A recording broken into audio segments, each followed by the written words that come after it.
Hello, this is Ken Ferry with this week's Boots in the Field report. This was another good week to keep moving the ball forward. Many guys are crossing the finish line on harvest. We have harvested our last plot this week, bringing our 2020 plot harvest to a close, I think. If you have a plot out there and you're waiting for us to come and help harvest it, you better give us a call because apparently it's fallen through the cracks. Our records show we've got all the plots harvested that we were planning to harvest. Any other plots out there you want help on, just give us a shout. Several of the 2021 plots are already underway, especially those involving tillage and cover crops and strip till. Guys are working hard on those. This week we harvested the controlled drainage plots. It's looking like holding water tables up in 2020 will pay big. Can't wait till we get done digging through that data. We did some seed treatment plots on corn, as well as some more sulfur plots and fixed flex plots. One of the fixed flex plots from southern Iowa was sent in. It does look similar to the other fixed and flex plots where we're looking at population and how hybrids respond to it. Yields in that particular plot range from a high of 237.5 to a low of 130. The plot average on 64 numbers at 22,000 yielded 10.8 bushel better than 36,000. Now the widest spread was 63 bushel, and it was 63 bushel better to 22,000 over 36,000 on one variety. And at 36,000, another variety was 45 bushel better than 22. So again, got one variety that's 63 bushel better being planted at 22 than 36, and then one being 45 bushel being planted at 36 versus 22. So it's kind of neat, the patterns that are showing up. It does look like it is the August drought that's crippling the D's in most of these plots. Again, the highest yield of 237.5 bushel did come out of the 22,000 side of the block. So these will be interesting numbers as we work through them. The past 3 weeks, we've seen a tremendous amount of anhydrous get applied. I hope everyone was using a nitrification inhibitor, being soil temperatures were popping above 60 degrees in this past warm stretch. Most areas, the bars are sealing good.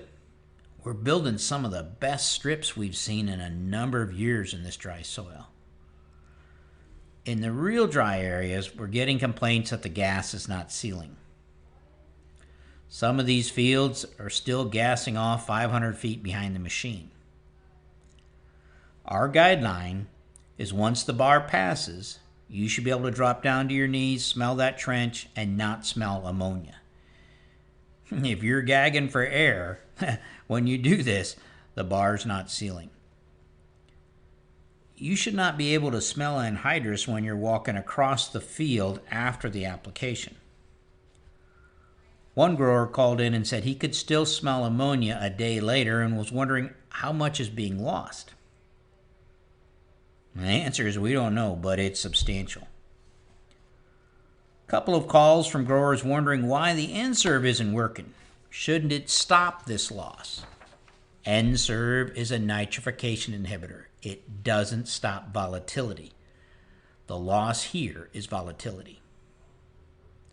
The ammonia needs to find water in the soil to convert to ammonium to be stable. Some tricks to decrease the volatility are to decrease the rate of ammonia you're putting on. Lower rates need less water. Now you'll have to adjust the spring applications to square this rate back up. The other trick is to go deeper to expose the ammonia to more soil, hence more water. I know you retailers are cringing when I say that because as I've been talking to some of you, this has been a bad year on shanks as a lot of these guys are using the toolbars as subsoilers. Those of you doing tillage or applying anhydrous near water bodies Have no doubt noticed a large quantity of seagulls dropping in behind the tools to scoop up any worms that may be brought to the surface.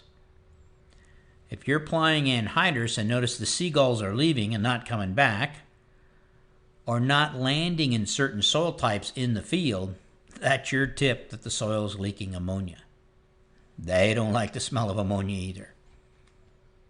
Bottom line, guys, if you find yourself holding your breath when you're switching tanks, the ground is leaking. Don't just keep running. Let's not screw up the 2021 crop just to get this marked off the to-do list.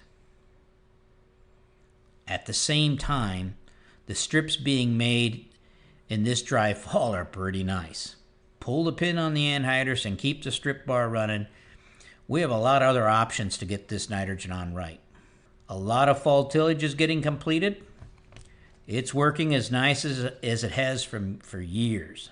A lot of past compaction sins are being corrected this fall. Remember, those of you who plan to plant beans early next year, remember we want these fields level next spring so we can pounce on them when the conditions are right. If you gotta wait for it to get dry enough in the spring to level the field so you can put your herbicide on and then get started planting, you may miss your window of opportunity. Let's get these bean fields that are going to early beans leveled up. Run your harrows out there. If you're no-tilling, let's go ahead and get those fall burn downs on so those fields are ready to rock and roll when the weather opportunities come our way next April. Being ready is one of the things that makes early planting successful. Growers have been asking what to do with these water hemp messes we have in some fields. What do we do with the zillions of seeds on the surface? Do we till or not? Fall burn down, etc. We'll spend more time on this in the winter meetings, but for now it's time to start putting a plan together. Most of these fields that got away from us are going to beans, that were in beans are going to corn next year. This is good. Water hemp is easier to handle in corn. We have more canopy and herbicide options. As far as fall burn downs, they have little effect on water hemp, which germinates in warm soils. Tillage does have some effect on the weed seed that is buried. If it stays buried for a couple of years, it will deteriorate. No doubt the moldboard plow would be the most effective at burying the seed if we don't chisel them back up in a few years. We could really reduce the pressure. But the plow brings other problems, from erosion to plow soles. If we till this fall before going to corn, I would recommend trying no-till in 2022 bean crop, leaving the seeds buried for a couple of years. The amount of seed buried by a chisel plow will help, but it won't fix the problem all by itself. If you're a no-till or strip-till farmer, I would just stay the course and spend some time with your retailer putting together a plan to get this water hemp under control with herbicides. Not just next year, but the next 3 years in these breakout fields. You'll need a soil residual as a pre-plant. You'll need some residuals in your post applications. Make plans for multiple post applications if necessary. And if it's certain zones in the field that flooded out, that have all the pressure, be ready to spot spray those zones as well. Take the time that you need to keep this weed under control for the next 3 or 4 years. The pressure will back off. Be sure your pest crews can stay on top of the weed scouting. If not, hire someone. We need to catch these water hemp before they get over 4 inches tall. That's a challenge when we're talking about a weed that can grow more than 1 inch per day. After next year's corn crop, make plans then for the following bean crop. Even if you do a good job of handling the water hemp in 2021, there is still seed out there and it's going to bother you in 2022. Planting beans early seems to help us get canopy quicker, and that does a better job of controlling the water hemp.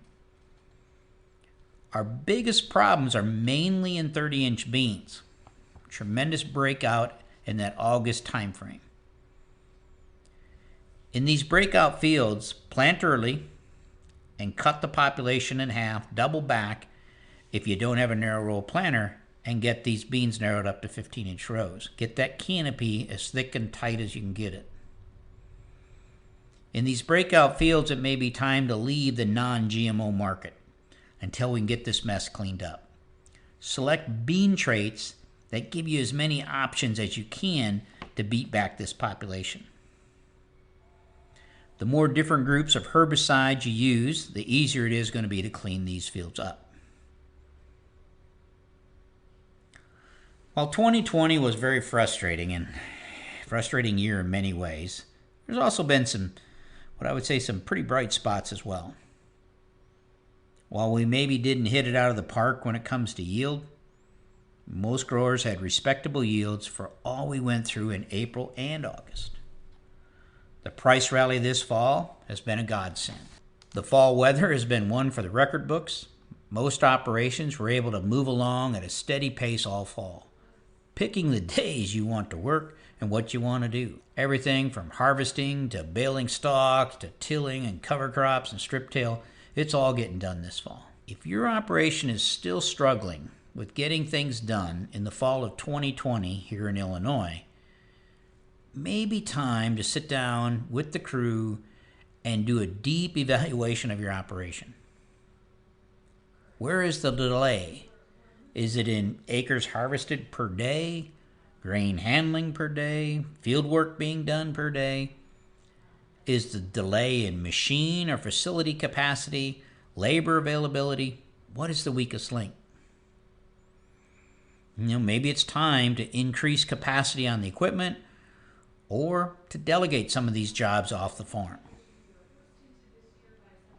Short of health issues, serious breakdowns, or Mother Nature blowing down your crop, the fall of 2020 is about as good as it gets when it comes to having enough time to get things done.